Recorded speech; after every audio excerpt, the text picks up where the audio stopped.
Hello once again. Welcome back to Sportsbook Confidential. My name's John Sullivan, and I'm coming to you live from the FingerLakes1.com studios in Seneca Falls, New York. And this little show here is to help you learn and grow as a sports bettor. Interesting week in sports. We had the Tim Tebow tight end experiment is over for the moment. We've got college football starting this weekend. We are in the beginnings of the Premier League in soccer, England soccer, European soccer. CFL's in week 3. We're not going to talk much CFL today. I've been very frustrated with being able to place wagers on CFL. The lines often do not become available to me until game day. That's part of the problem, I guess, of betting in New York State. We don't have mobile betting, and most New Yorkers are very unwelcome by offshore books, residents in New York State, so it's very difficult to wager. And when the lines do come up, most of the value is gone.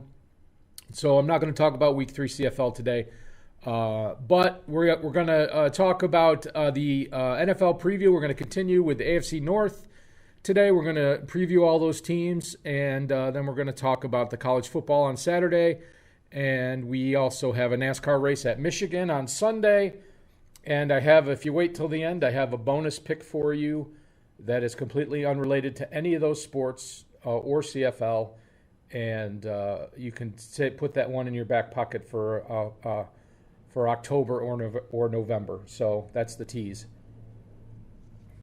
But before we do any of that, let's do what we always do and update my bankroll. And a little bit backwards this week, we had a starting bankroll of $310, and we had Chase Elliott in the NASCAR race. He finished 4th. I don't know if anybody saw that race, but it was at Indy road course, and the curbs caused damage to a lot of the cars, and they had several laps of overtime, and it was crazy, and it was a calamity. A.J. Allmendinger won that race. I believe he was about 28-1, so that was a nice payday for somebody. We had the New England Revolution, who are in first place in the MLS, and they came through for us at plus 150, so that's $15 to the bankroll. We also had LA Football Club, which lost, minus 10 to the bankroll. And then we had Montreal, New York Red Bull draw, and there was a penalty kick in the 98th minute. There was, I think, 9 or 10 minutes of stoppage time, and a penalty kick was awarded with about a minute left in stoppage time. And I think Red Bulls won that, but the draw was a loser, minus $5. So if you do the math, that's minus $10 to the bankroll and makes our new bankroll $300, bet size $10 because we divide by 30.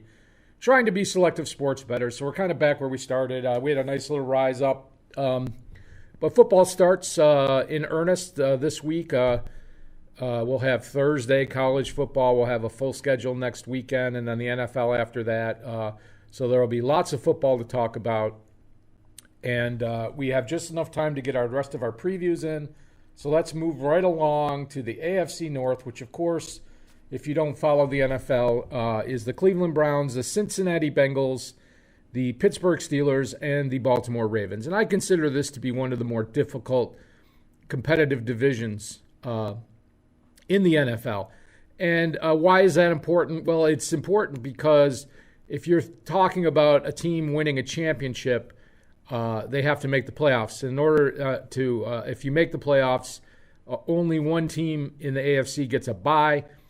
And it's usually a team where it comes from an easy division where the rest of the teams in the division are kind of soft, and they can get a better record, and the team with the best record gets the bye. And this is the problem for these teams. It means you have to play an extra playoff game. It means you probably have to play a playoff game on the road.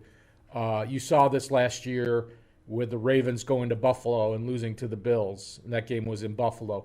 You saw this with Cleveland going to Kansas City last year and almost taking out the Chiefs. But if that game was at home for them, it might have been a different. And then, of course, you saw it with the Bills having to go to Kansas City and play that third playoff game where Kansas City only had to play 2 playoff games. So when you're talking about futures and who's going to win the Super Bowl and who's going to win a championship, that's a big deal and something to consider if you like those types of bets. So let's start. We're going north to south here. So we're going to start with the Cleveland Browns. And, of course, I pulled these odds off of Pinnacle Sports, which is an offshore book. The odds may vary greatly at your local sports book or wherever you place your bet. So please look around and shop for the best price. To win the division, plus 146, that is not the favorite. They are the second favorite to win the division. To win the AFC, about 8.5 to 1, which is, surprisingly low odds, in my opinion. To win the Super Bowl, about 17 to 1. That's probably priced about right. This team looks really good on paper. Their change of coach last year, I think, made a tremendous difference for this team.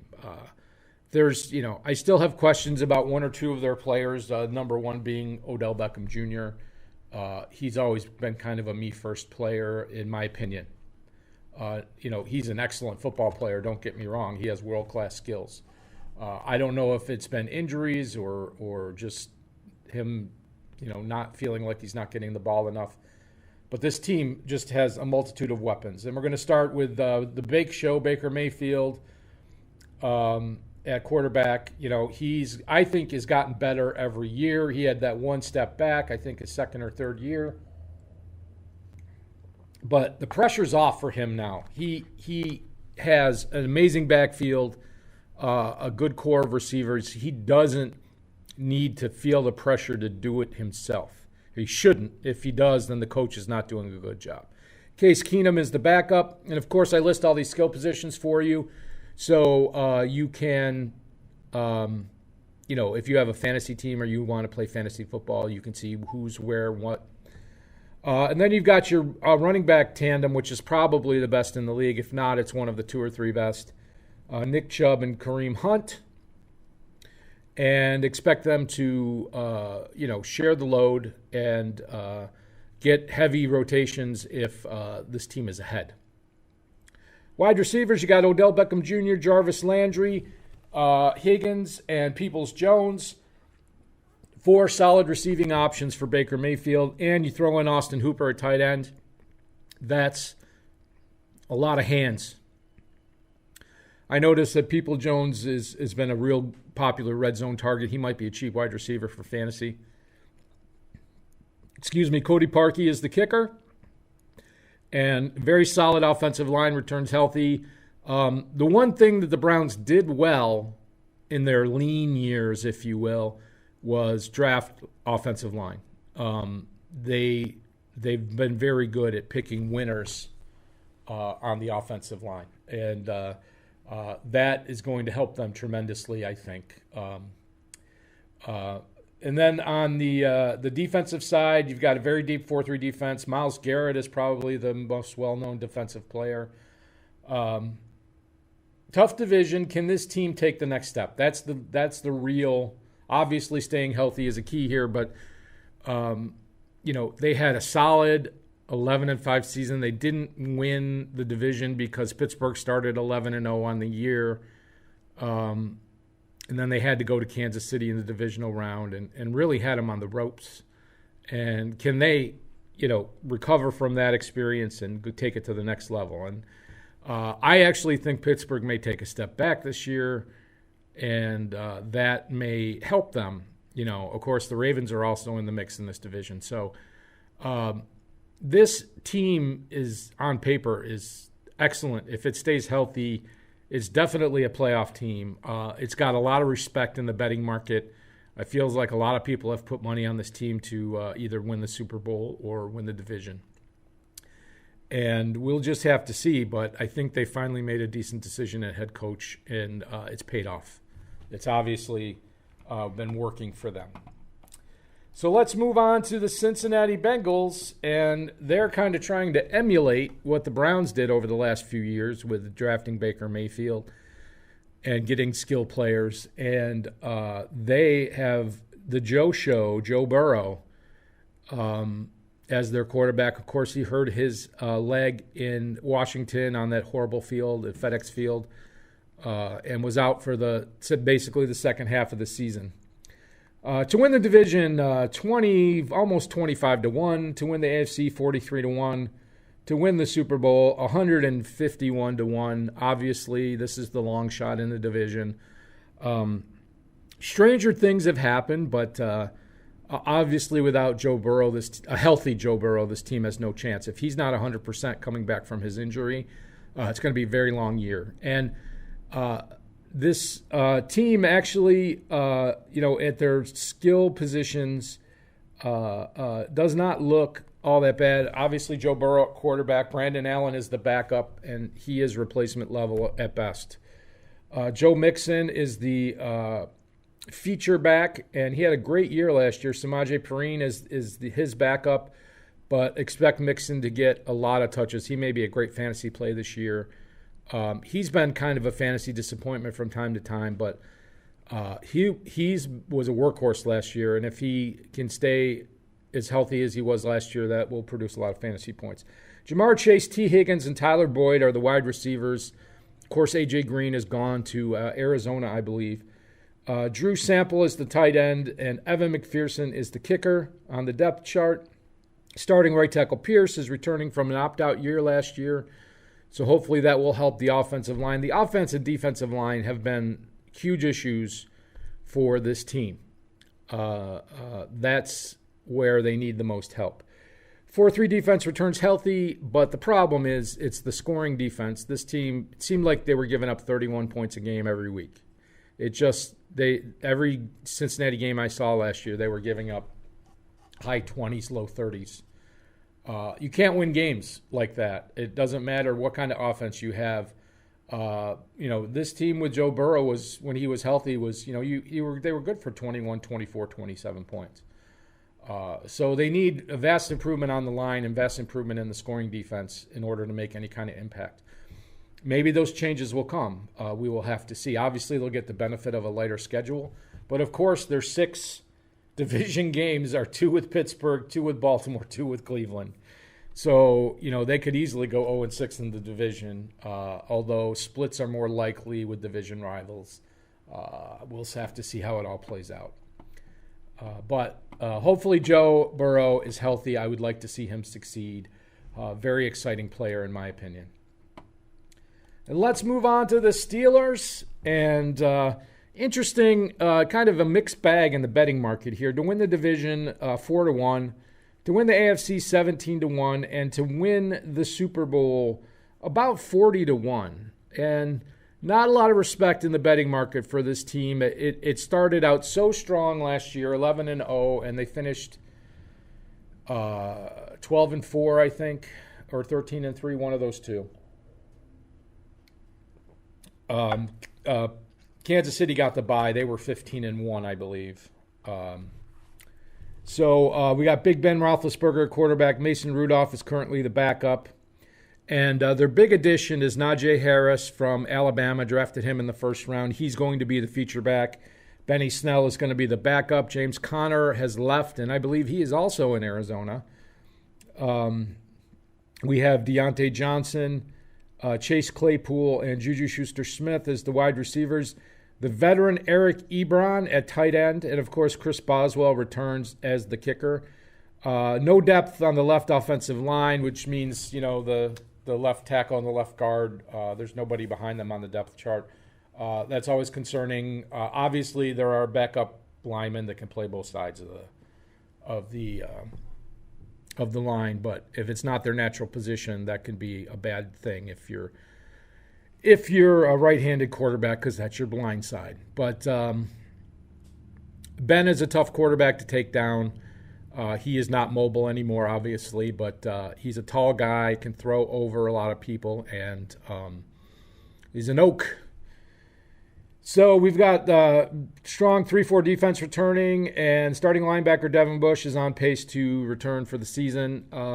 He had a leg injury, knee, I believe. Obviously, T.J. Watt is the anchor of that defense, and they've got a very strong secondary. There's been a lot of talk about whether or not this is Big Ben's last year, his last hurrah. It's probably his last hurrah with Pittsburgh. When he's been injured, he has been involved in the coaching side of things. I would not be surprised if he decided to move either to the front office or to a coaching role. However, if he wanted to keep playing, I'm sure he could catch on with another team. He did renegotiate his contract for this year. So I do not know. I don't know off the top of my head if he's under contract for another year after this one. But it's pretty much public perception that this is going to be his last season as Pittsburgh's starter. And need a more balanced offense. This is what it's all about. Ben was throwing 40 to 50 times a game last year, especially in the second half of the season. And that is not a recipe for success. Lots of interceptions, lots of turnovers. They need more ball control, more balance to the offense. It's going to open up a lot more for these wide receivers. Not a super amount of size amongst these wide receivers. Ebron's a pretty big tight end, but I wouldn't consider him to be a deep threat by any means. So Najee Harris is, he's a Derrick Henry type of player. He's similar in size. I don't think he's as big as Derrick Henry, but his preseason looks have been great, obviously, but he's not playing against complete first-string defenses. So we will have to see how that goes. But a lot of people, it really kind of comes down to the quarterback and the health. If Ben can revert to a form of 2 or 3 years ago for one more season, yeah, they're a competitive team. If their running game gets hurt or Ben gets hurt, this team is out of the mix. Mason Rudolph, he could lead them to a winning record, maybe even a playoff berth, but I do not think that they would be division contenders with him at quarterback. So it's an interesting team. This one is the big question mark of the division. So we'll have to see how it all pans out. But it seems like Mike Tomlin always has them in the mix every year. You got to give him credit for that.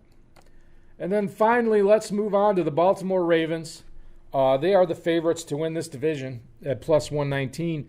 To win the AFC, plus 694. They are like the third favorite behind the Bills and the Chiefs. And to win the Super Bowl, about 14-1. And, of course, we've got former MVP Lamar Jackson at quarterback, and Tyler Huntley is currently the backup for him. At running back, a little shake-up here. J.K. Dobbins and Gus Edwards are both return, but they're going to split the carries. You kind of had a 3-headed monster or even a 4-headed monster if you include Lamar Jackson. So it's that might be a good handcuff if you're a fantasy player, because those guys are going to split carries and if you have if one goes down, the other one's going to become the feature back there. So wide receiver, we have Marquise Brown as the number 1 option, DuVernay as number 2, and Sammy Watkins as the number 3 wide receiver. Marquise Brown is on pace to return for the regular season, as far as we know. He has not played in preseason. And then at tight end, you've got Mark Andrews and Nick Boyle. Nick Boyle is also coming off an injury.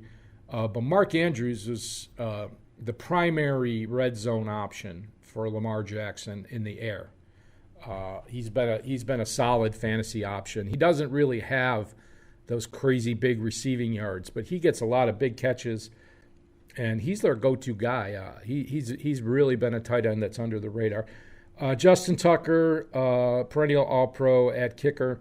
Ronnie Staley comes back from an opt-out year, I believe. No depth behind him. No, it wasn't. He wasn't an opt-out player. I'm sorry, I have him confused with somebody else.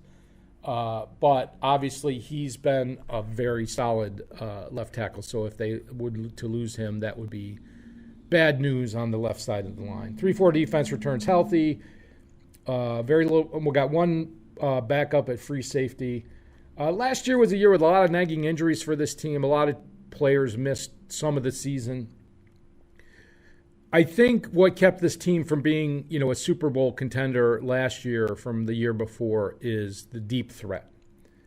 A deep threat must emerge to bring back the balanced offense. And kind of what happened is after Lamar Jackson had his MVP season, the other teams basically said, okay, we're not going to let him run all over us. We're going to play a defense that concentrates on the running game and short passing game, and we're going to force him to throw the ball long.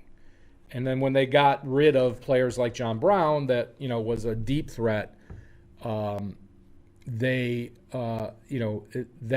portion of their game has kind of disappeared. And although the team has still been successful without a major deep threat, that's something that has to return this season if this team is going to go back to that elite level with the Bills and the Chiefs. This is my analysis, my opinion, but this team can beat you in so many ways. I think they got some bad luck with the injury bug last year, and I feel like they went too conservative in the playoffs, and they lost the 13-3 game to the Bills. But those close games, that's what those conservative games are all about. But it just takes a turnover, and it's all over. And the Bills got that turnover. So that's my preview for the AFC North. I hope you found some of that information useful.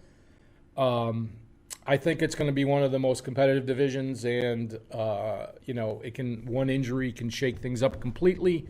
And if a team runs away with it, then they may be on the inside track to the Super Bowl. You never know.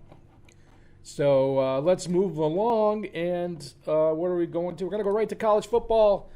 And there's only 4 legitimate Division 1A FBS football games this Saturday, and let's take a look. In the Big Ten, we've got Nebraska at Illinois.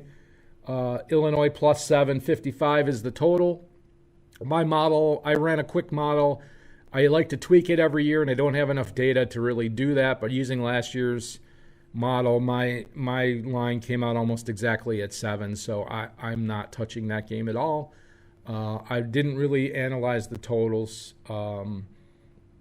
so I am not going to give any opinions on the totals here. UConn at Fresno State. Fresno State is considered to be one of the better teams in the Mountain West. Tough team to play at home. Minus 27.5, 62.5. My model has this at about 17 points. UConn has really taken a step back as a Division I program. They were a very successful FCS team before they joined the Big East in football. And they are very close to going back to FCS. But I think that this is a game where they should be able to stay within 28 points. I do like this game for UConn. I hate to take such big numbers in college because the backups, when they get in the game, they want to score. They don't get a lot of playing time. And they can get out of hand rather quickly. Hawaii at UCLA. Spread 70.5 is the total. Obviously, UCLA is the better team here. Hawaii is a team that is an offensive-first philosophy. They always have been. And I would loathe to bet a total with Hawaii. 70 doesn't seem like a safe number. The big question is, can they stay within the 17 or 17.5? It was for a while. I had this modeled at about 10.5. But once again, once you get into I'm sure the second string for UCLA is way better than the second string for Hawaii. I don't really like touching that game myself, but it fills the schedule, I guess. And then finally, we have UTEP at New Mexico State. UTEP's a 9-point favorite on the road. My model actually has this game at about 2.5 or 3. So I actually have already bet this game at 9.5. It's down to 9 now. I like New Mexico State here. I like this game to be competitive. If it goes to 10, I would hop all over it. This is the game. I think it's the play of the day if you're going to play a college football game. Hopefully, I am not completely wrong on that, but based on the information I have, I feel like that's the strongest play here. All righty, let's move on to NASCAR. And we've got, finally, after 2 weeks of road courses, we're back to Michigan Speedway for a 2-mile oval. And this is a very interesting race because, Hendrick has dominated the second half, the middle to the second half of the season, their cars have been the most competitive cars. Of the last 6 races at Michigan Speedway, Kevin Harvick has won 4 of them. Yet Kevin Harvick, although he is in position to be in the playoffs, has not won a race this year. He has been unable to win a race. And he is, it's interesting, the odds are very favorable for the drivers who have the best history here at this track. Kevin Harvick, Kyle Busch, Denny Hamlin, all the Penske cars have very good records here, and the odds are pretty juicy, I have to admit. Kyle Larson, the Hendrick car, is the favorite at 250. Then Harvick at 7-1. He's won 4 of the last 6 races here, and he's 7-1. Kyle Busch 7-1, Hamlin 9-1, and the 3 Penske cars 16-1, 16-1, 18-1. All the veterans are really, really juicy. The other Hendrick cars like Bowman and Byron are like 12-1, 14-1, something like that. And once again, you can dig for value on the second level. You look at top 3, top 5, top 10, top 20 finishes or head-to-heads, props if you want to do that. So I do have a couple of bets here on this race, but it's nice to go back after a couple of crazy road courses. It's nice to go back to an oval, and I think there's one more race after this before the playoffs start, and we'll see how this race impacts. I think there's only 3 spots. Well, actually, AJ Allmendinger won, so he's in the playoffs now. So there's really only 2 spots left for the top 16, unless somebody else wins. So very interesting how this will all play out. But let's see what my picks are, and I also have a bonus pick for you. So let's take a look here, see how things wrap up. So I decided to roll the dice on UConn at 27.5 for a half a unit. I don't feel comfortable taking big underdogs like this, but my model says you're getting about 10 to 12 points here. So I'm going to take that for a half a unit. And then my full unit is going to go on New Mexico State at +9. Like I said, I've already bet it at 9.5. So I'm going to take Kevin Harvick top 5 at even money +100. I think that's a really strong bet. I think that's a pretty juicy number for him getting a top 5. He's won 4 out of the last 6. He'll be competitive for sure. I don't know if he'll be able to win this race because I don't think his equipment's as good as Hendrick's, but I think a top 5 is very doable, and he really needs, since he hasn't won, he really needs the points. He really needs a very high finish. His teammate Chase Briscoe in the 14 car, I feel like he will do well because Harvick will share his information with his teammates and know how to get around this track well. So for him to finish in the top 20 +100, I feel like that is also a very value bet. So for Chase Briscoe just to finish in the top 20 at even money. And then I've got a bonus pick for you in baseball of all sports. You know I've stayed away from baseball this year because of all the rule changes. But I have several World Series futures. And looking at the standings the other day, I noticed that the Cincinnati Reds are only 1.5 games out of a wild card spot. And I took a look at their schedule. And they've got 2 series versus the Marlins, 3 series versus the Pirates, and 1 series versus the Cubs left in their last 5 to 6 weeks of the season, whatever's left in the season.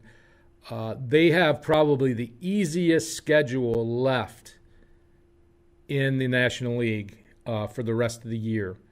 And currently their World Series odds are 65-1. You throw $30 on it, that's a $2,000 ticket. You never know.